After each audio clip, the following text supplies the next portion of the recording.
منافق کی پہچان۔ صحیح بخاری اور صحیح مسلم کتاب الایمان میں منافقت کی پہچان کے بارے میں کچھ روایتیں آئی ہیں۔ معمولی لفظی فرق کے ساتھ وہ روایت یہ ہے: 4 خصلتیں جس میں ہوں وہ پورا منافق ہے۔ جب وہ امین بنایا جائے تو خیانت کرے، جب وہ بات کرے تو جھوٹ بولے، اور جب وہ وعدہ کرے تو اس سے پھر جائے، اور جب وہ بحث کرے تو انصاف سے ہٹ جائے، خواہ وہ روزے رکھے اور نماز پڑھے اور گمان کرے کہ وہ مسلمان ہے۔ اجتماعی زندگی میں ایک انسان اور دوسرے انسان کے درمیان جو باہمی معاملات پیش آتے ہیں ان کی مختلف صورتیں ہیں، تاہم بڑی تقسیم میں وہ 4 ہیں۔ آدمی کی اندرونی شخصیت کیسی ہے، اس کا اظہار ان پہلوؤں میں ہوتا رہتا ہے۔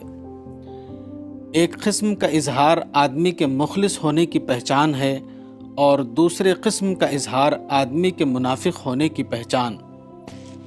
مال اور جائیداد کے سلسلے میں بار بار ایسا ہوتا ہے کہ ایک انسان کی چیز دوسرے انسان کے ہاتھ میں آ جاتی ہے۔ اب جو آدمی دوسرے کی چیز کو حقدار کے حوالے نہ کرے بلکہ اس پر خود قبضہ کرنے لگے، وہ ایسا کر کے اپنے آپ کو منافق ثابت کر رہا ہے۔ یہی معاملہ خول کا ہے۔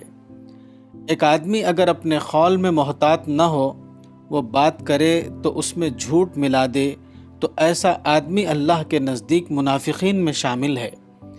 اسی طرح ایک آدمی اور دوسرے آدمی کے درمیان بسا اوقات معاہدے کی صورت پیش آتی ہے۔